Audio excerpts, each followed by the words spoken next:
Okay, sit rep. The car is in lots of pieces and I'm a bit scared. So, taking the front cover off, managed to get to the cam belt. Essentially had to take off all of the auxiliary belts. So, this is the lock nut for the air conditioning one. That's the adjuster. So, undo the lock nut, then undo the adjuster, lowers it down, take the belt off. Then we've got the next one for the alternator. Again, on the alternator, that's the lock nut and that's the adjuster. So undo that and loosen that. Push the alternator down, that allows you to take off the next belt. So yeah, this is the lock nut at the top, and then at the bottom obviously there's a hinge, and it sort of like pinches these two metal ears onto the actual adjuster bracket. So you go underneath, it's basically somewhere in line here, you go underneath and it's on the back face of it, and you it's a 14mm, you just undo it. You can see the back end of it coming through the two ears that clamp it. It's quite obvious when you have a look underneath, so do that and then you can move this bugger about. I'm currently tucking the transmission cooler line in there because otherwise it just pisses out some of this rather horrific looking transmission oil. So yeah, good luck with that. We are going to be changing the oil in that. We definitely got to put some in to top it up. The belt don't look too bad, but the pulleys have got some rust on them at the back there, so it hasn't been changed this sort of like this side of Christmas. So I reckon it's time to change the belt. I've already got the kit anyway, so we can see that it's been changed at some point as well because there's Tipex on the timing pulley for the cam. So yeah, there's definitely someone's been in here before, and also both of the cam covers are, or both of the belt covers should I say, are missing their rubber gaskets. So yeah, someone's definitely been in here before. I've marked up that pulley mark there. These marks are actually 60 degrees before top dead center, that first mark, and there's obviously the dot one on there. But if you look at the pulley, there's also another mark, like a line mark next to it. Don't know if you can see that, but just about there, there's a vertical line rather than the dot, and that corresponds to this other notch on the crankshaft pulley as well. So there's two marks on the crankshaft pulley and two marks on that. So these first ones are actually 60 degrees before top dead center apparently. So there we go. The water pump does have a bit of knock in it when you pull it up and down. It's not horrific, but at the end of the day it needs changing. So we've got Aisin water pump, not messing about with cheap ones. These are the new gasket covers, and I really want to just get the pulley done today. So yeah, going to carry on with this nonsense, get the crankshaft pulley off. Okay, sit rep, totally pissed off now. Can't seem to hold the crank pulley well enough, so tried the old wrap the belt backwards round the pulley trick. So you wrap the belt backwards round the crank pulley and then round the water pump pulley, and then you use that to essentially, it sort of constricts around the crank pulley to stop it rolling backwards. Yeah, managed to snap the alternator belt that I was using as my restriction belt to go round it, so that's had this entire thing on it, including an extension bar, which you're not supposed to do. It was bending this, and then as I sort of pulled my arse off on it, it just sheared the belt in half. So that's a load of bollocks. Tried my little impact Makita on it, that's not having it. And again, I was using a chrome socket, not a weighted impact one. So yeah, I'm going to go buy myself the biggest Milwaukee Dug impact gun I can find that goes up to like 2,000 newtons allegedly. So we're going to give that a whirl, and a proper weighted socket, because these little chrome ones aren't even supposed to be used on impacts, let alone a big monster of an impact. Apparently there probably won't be much room in here, so I spoke to the guys at Source Performance about it. Big shout out to them for the guy for spending like 10 minutes on the phone with me. The guy was called Mark, so big thanks to him. Yeah, so I'm going to delete the aircon anyway, so obviously there ain't going to be much room in here to get the impact gun in, so it might be possible, he said, to take the bumper off and then swing it back out of the way. I might even take the slam panel off and lift it up, or do something, maybe just tilt it that way or something. It depends on how sort of friendly the aircon pipes are here that are attached to this rather decrepit sort of condenser in the front here. But yeah, that's what we're going to do now. I tried, it's definitely not the right way to do it either, but I did try putting the breaker bar on the front, putting it on a block of wood and then using the starter just to try and kick it, and the engine would kick, and it would basically try and lift the car off the floor. So that definitely isn't good for the main bearings in it, so not doing that again. And it didn't really do a damn thing, so I don't know what idiot's done this up, but they must have really wanged on it or something. And it's definitely not a left-hand thread. I checked that as well. It's definitely just a normal thread to undo, anti-clockwise to undo. So yeah, I'm off shopping, and I'll see you guys in a bit with a big scary red gun, I think. And just like that, it's a week later. The car's already back together, and I've already changed the cam belt. It got to the point where I was quite pissed off that someone had done the crank pulley bolt up so tight that Monkey got rage, and then Monkey just decided to do it off camera, and then it was done. So sorry if you were expecting some sort of in-depth on that one, but I'll talk you through it and I'll show you all the bits anyway. But yeah, like I say, some jobs just need to get done, and even if I had set it up with a tripod and everything, there wouldn't be a huge amount you could see when my hands and torque wrenches and God knows what were in there. So I went and bought myself a giant Milwaukee impact wrench. So it does 2035 newtons of undoing torque, and if you put it on the highest setting, once it busts the nut free, it then slows down to 750 RPM, so it doesn't drive itself backwards as fast. Because the problem I had was, obviously, when the air conditioning condenser was in here, which I have subsequently removed the whole air conditioning system, but basically there wasn't enough room. So what I had to do was I had to put the socket on the nut itself, and again, this is the whole we can't see what we're doing thing. So I had to put the socket on the nut itself, and then basically undo the slam panel, lift that up and twist it out of the way. Then with the air conditioning condenser still in there, lift that up off its mounts and swing him out of the way.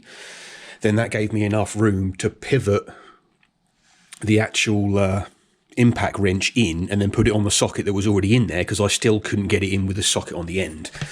So gave that a couple of heavy braps, and then it just literally unwound itself and came off. So that Milwaukee saved the day. And at the end of the day, I could have bought the Toyota special tool for it, but that does one thing, whereas a big sort of like super powerful Milwaukee impact wrench can now be used for undoing any crazy nut that I need to. So that's good. So yeah, as always, take that off, slide the pulley off. I already have the belt, already had the belts off and everything.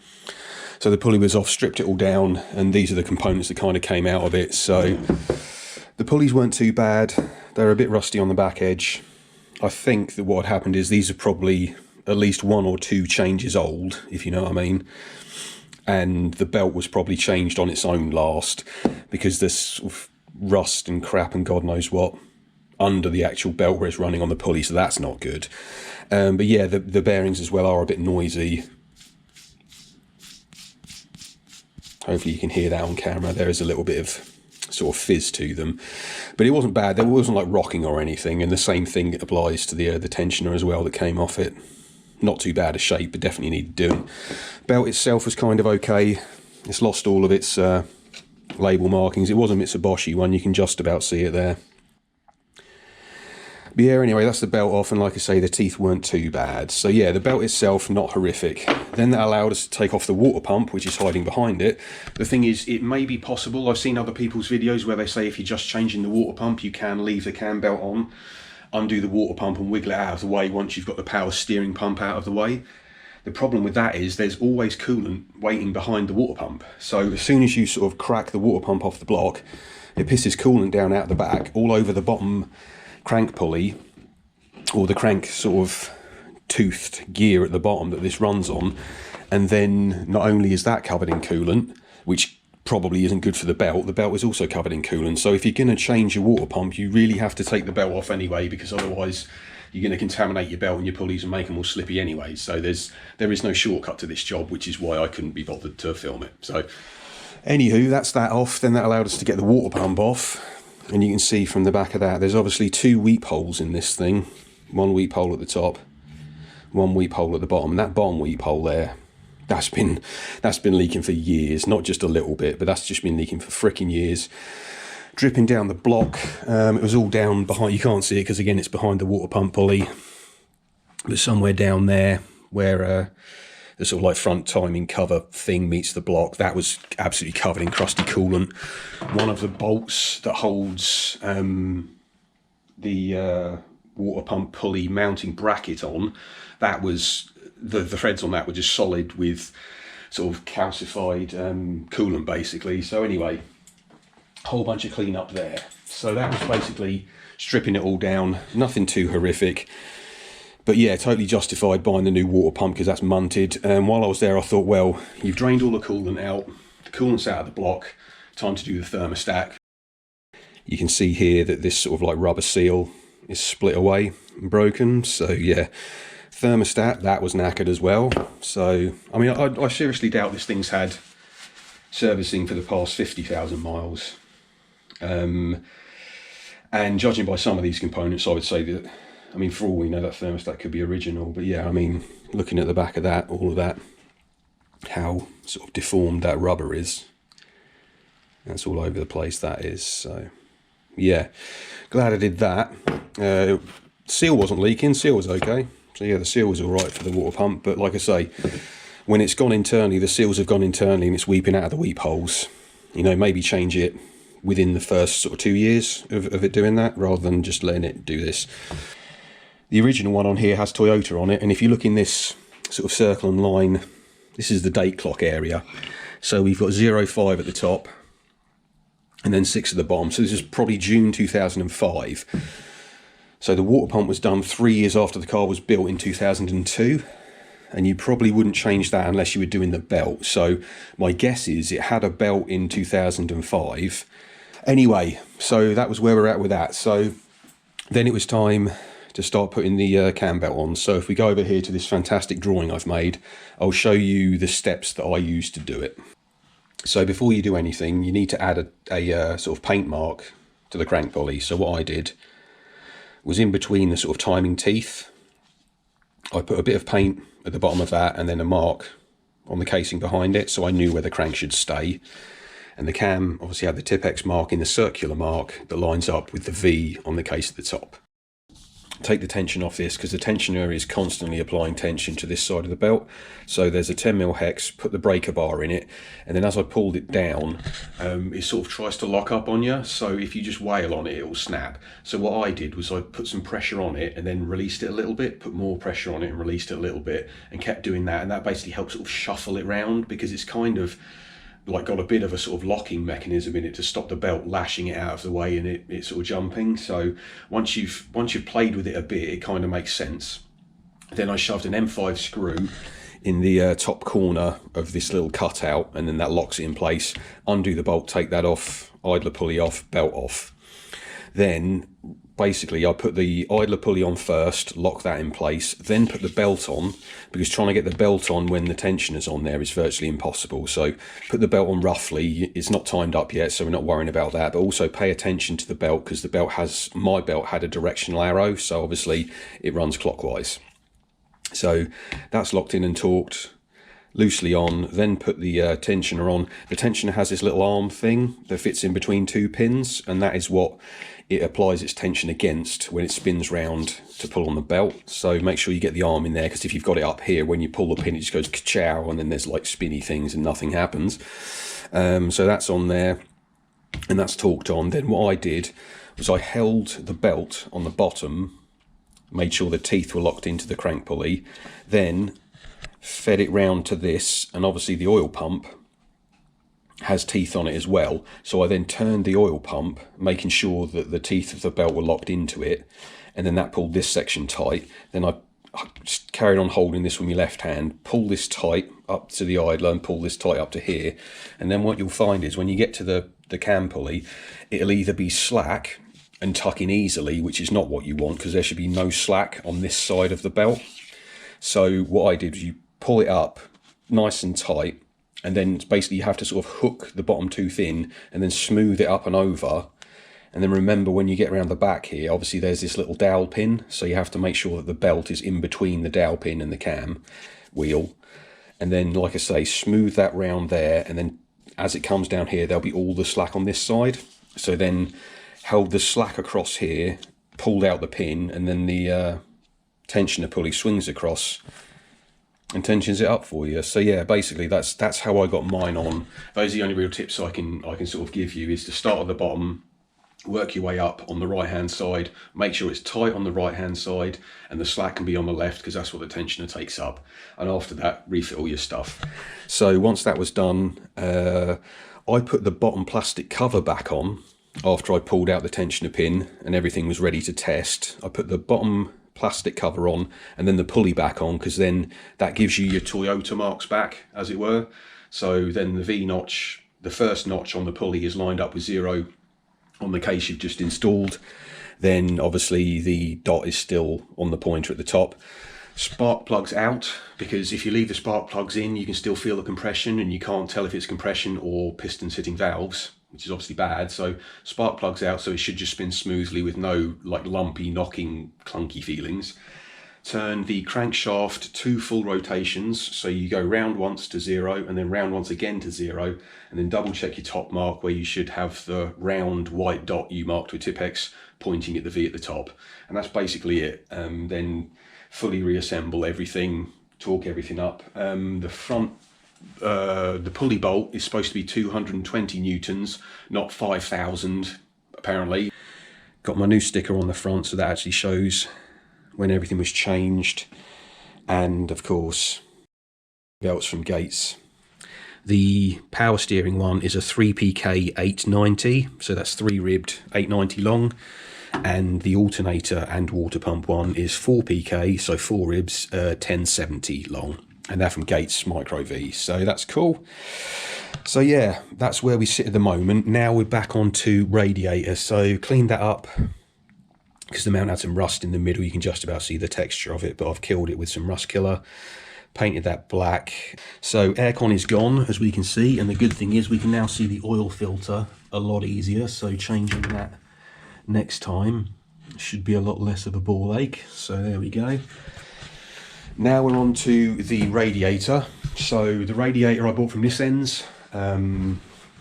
Nissens is a good quality brand. There's 2 different thicknesses of radiator. It'll either be a 17mm thick core or 26mm thick. Mine was 26mm thick, and of course the cheap ones are 17mm thick, which is not the one I can have.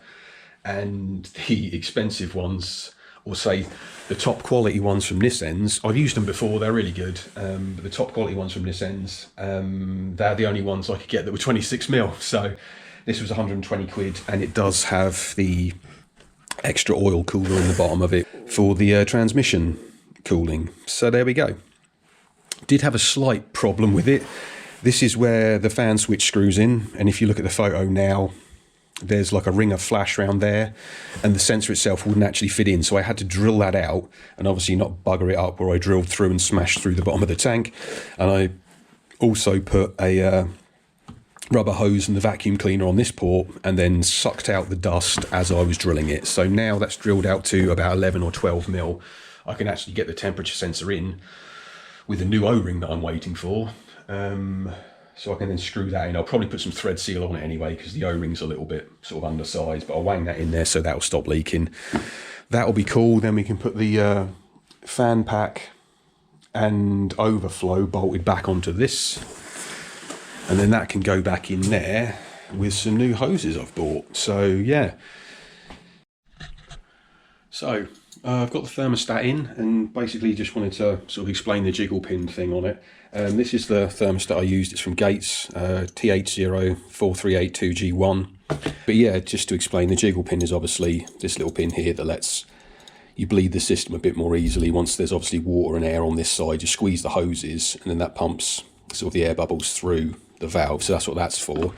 But you've got to get it the right way round, and normally, if there's no instruction, you usually put the jiggle pin at 12 o'clock right at the top, because obviously the bubbles are going to rise to the top, and that's where they're going to want to be to go out through the valve. So this sort of thermostat cap on the Lexus has a protrusion on it. It's like this little tab sticking out the side, and you need to orientate it so the jiggle pin is 90 degrees to that.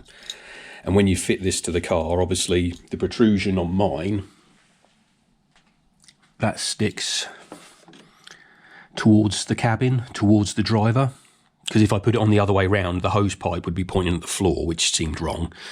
And then when you set it at 90 degrees, that puts the jiggle pin at the top.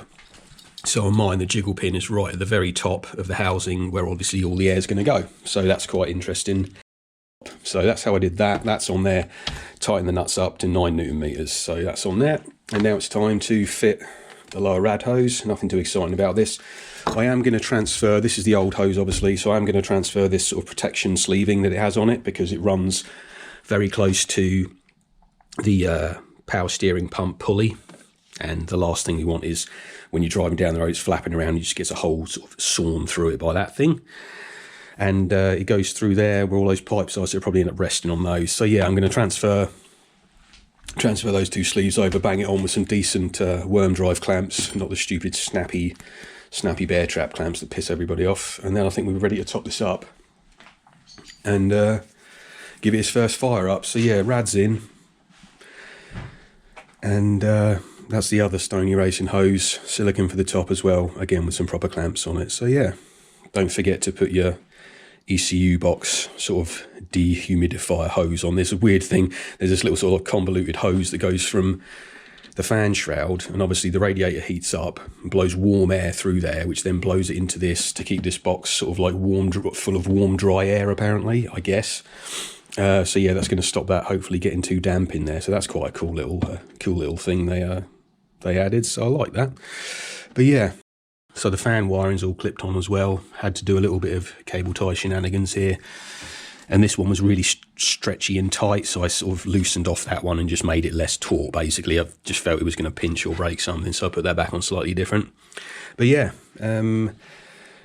this is already full from last time. I didn't change that. I'm going to leave that in there. So yeah, let's get this hose on and then we can give it a bit of a test fire, I think.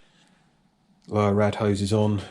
Put the protector pieces on, and as you can see, that one of those protectors sort of keeps us clear of that stud that's sticking out, and the other one is to obviously protect where it lays on top of the power steering pipes that are in the same area. I've warmed it up to temperature and nothing leaked. I've circulated the coolant, obviously, let it warm up and circulate the coolant. So that's been topped off now, and as it's cooled down, it's drawn back about half of the tank from the overflow bottles, so I need to top that up again. But yeah, that's about it.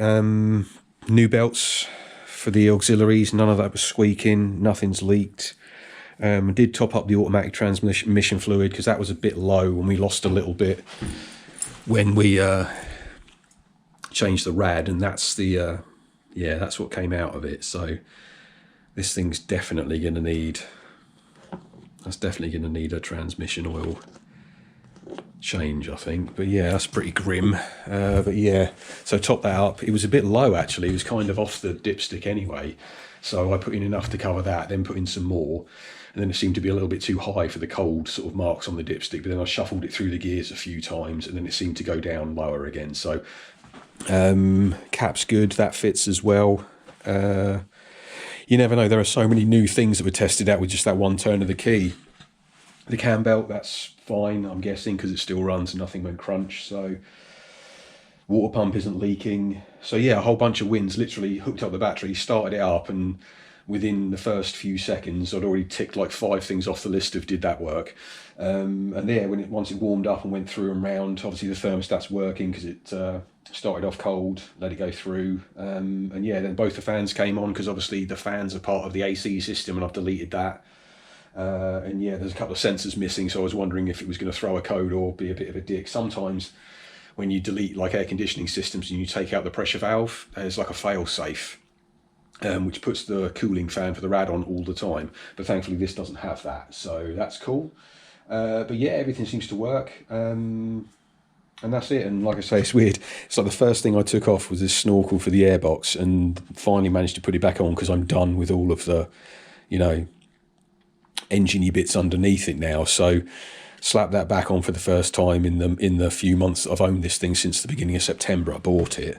So yeah, that's the first time that's been on the car in like 3 months or whatever. So yeah, all good stuff. Yeah, the heater hoses got hot obviously, and you could feel the heat in those. In fact, these are actually still slightly warmer than the rad hoses here. But yeah, there we go.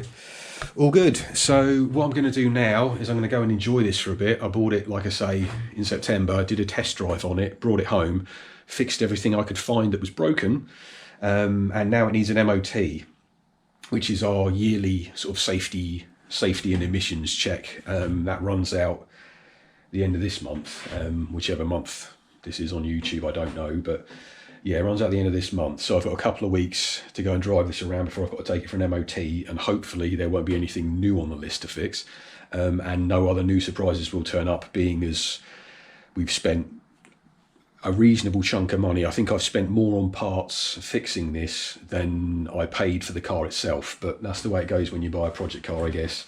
If I'd have spent all of the money in one go on a car, I would have had nothing to fix. But I bought a cheap car and then spent thousands fixing it, so it is what it is.